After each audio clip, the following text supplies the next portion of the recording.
We are back, and today we want to talk about funding the project. We already talked about soft costs on video one. Yep. How to find the right contractor. Yep. Now they got the contractor. Now they're at that position where they got the plans. How do we fund this? Figuring out your lender is the first step to this, right? Yeah. So as you mentioned, you're going to be looking at different options. Private money is going out to friends, family maybe, Right. Just private money. Right. You might need them for equity. You might be able to just borrow funds from them at an agreed rate to pay them interest and use their money to build the project. Right. That's one way of funding a project. And depending how big the project is. Right. Right? For example, our 8-unit townhouse site, this thing is just like what is it? What's the total cost of construction on this whole thing? Altogether, we're at about $5 million. $5 million, on this project. right? Unless you got a really rich guy, private funding, right? It'd be hard, you know what I mean? Yeah. But you might be able to find private funding for like an ADU or something, right? Right. So if you can't get private funding, then you got hard money lending or you got traditional new construction. Yeah. So hard money lending, a lot of guys are gonna ask, well, what does hard money lending mean compared to traditional banks? Yeah. Well, hard money is similar to private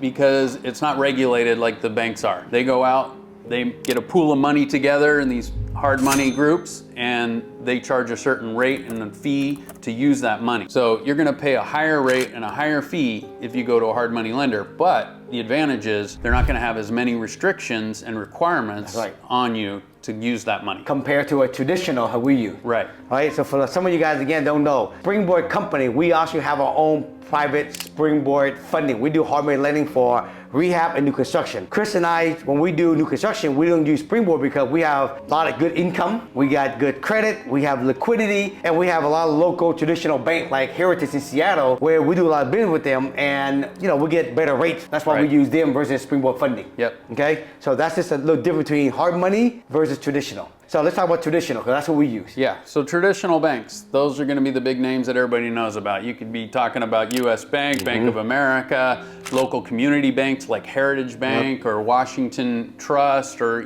lots of different traditional lenders. They're all gonna be regulated by FDC and lots of guidelines, so they've got tighter rules and restrictions on what you can do to get the money. Yeah. You're gonna have to have higher credit scores, cash reserves, things like that. Yeah. But And you're gonna pay a cheaper price. Your points and your fees and your interest rate is generally gonna be less expensive. There's pros and cons, folks. You know what I mean? If you can't get traditional, the next best thing is hard money. Yep. Right? For us, we have the option. So now we pick the bank. So what's the requirement now to actually get funding? Yeah, so when you go to that lender, you want to be prepared to bring them an approved set of plans for your project. Yep. They're not going to be able to value any project until they know it's been approved by the jurisdiction. Yep. So that's number one, get your project approved, permitted. Yep. You want to make sure you have a good credit score. Yeah.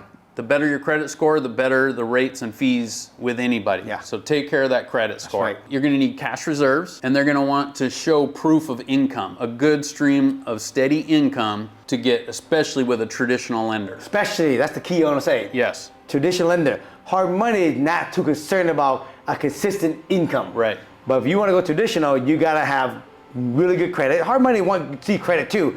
But traditional, good credit, reserve. Hard money, a little bit, less worry about that. Traditional, really want to see that consistent income. Yes. Okay? Yes. If you have a relationship with a bank, it's always good to work and leverage your relationships. We've been working with our lender for a long time. We've got a great track record with them. We've got a great relationship. And any lender's gonna wanna see experience too. So you wanna show them the team that you're assembling, a good contractor, good consultants, good engineers. You show them the team that has good experience doing the type of project you're doing. All of that's gonna help you get better prices, fees on your lender. Now I'm gonna say this, good relationship works both with private lending, hard money lending, and traditional lending. Yes. When you got good relationship, you do business over and over and over, they will bend the rule some.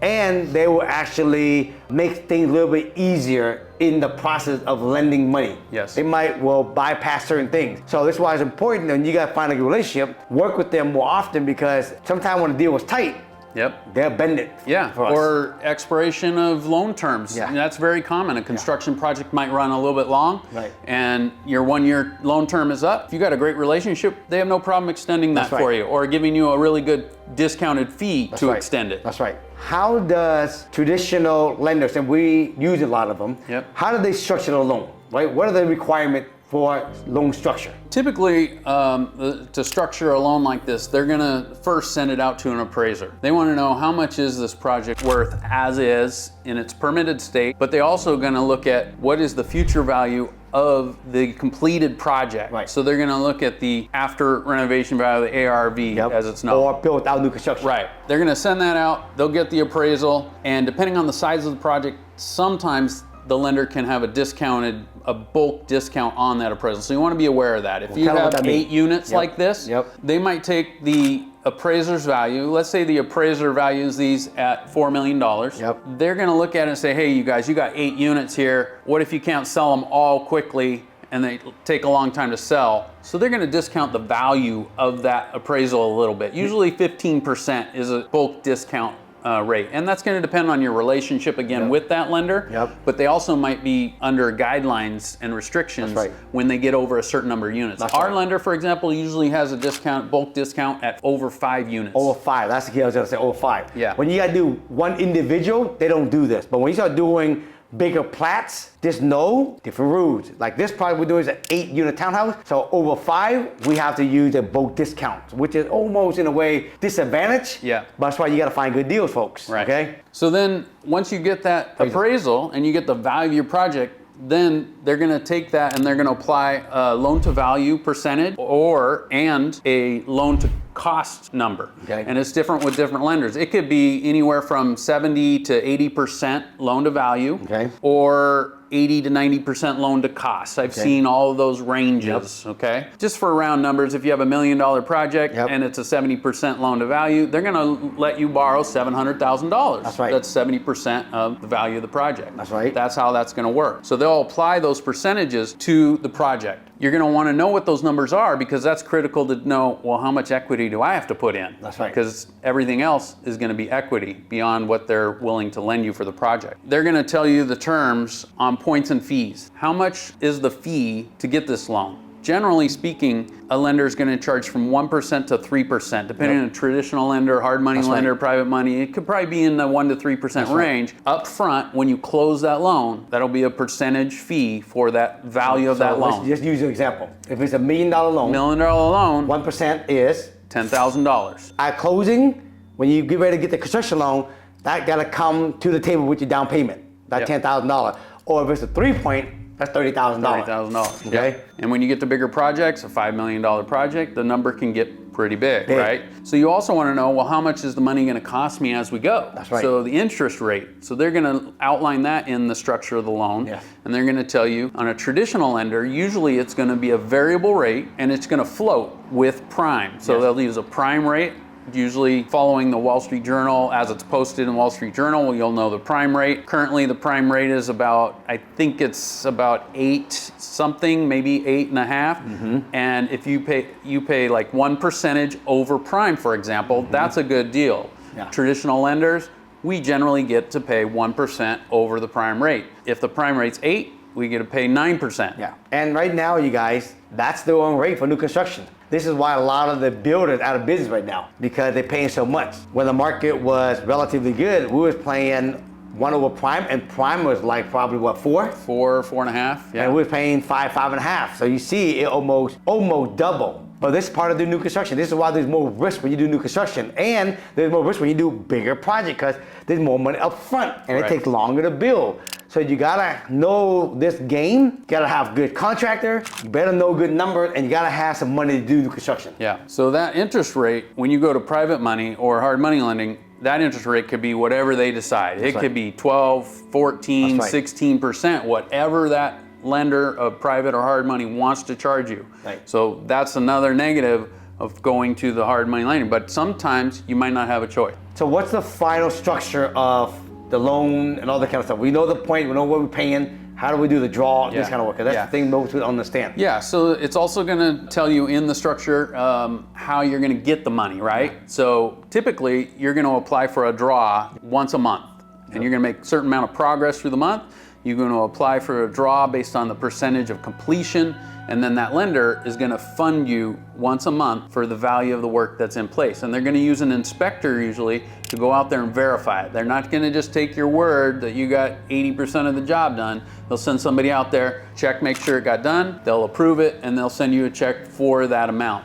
Some private lenders and hard money lenders are going to require you to submit invoices also. Yes. As backup. So you want to be prepared and organized. And then the next thing and the final thing is, how are we going to pay this thing off, right? So when you get to the end of your project, if this is for sale, you want to know and discuss with your lender how quickly they want to get paid off. Yep. On a big project, they might want to be paid off in 60 or 70% of the units sold rather than waiting for all the units to be sold. That's right. So you want to understand that, because it is critical on how much cash and equity you're getting back as you sell each unit. Because most of the project we do is pretty much like on an 8-unit townhouse. If we were to sell this, probably the first 5 of these property or so is going to pay back the lender. Then the last 3 is going to be all of our profit. So they want their money up front most of the time, folks. Yep. And then you got to get your profit at the end. That's typically how it works, okay? Yeah. And then you might be holding a project for rent, right? That's right. So you also want to maybe understand how that's going to happen and how much interest reserves you put in there to carry it, because now you're going to want to carry it through the period of leasing. That's right. You get it leased up, and then you're going to need a new permanent financing lender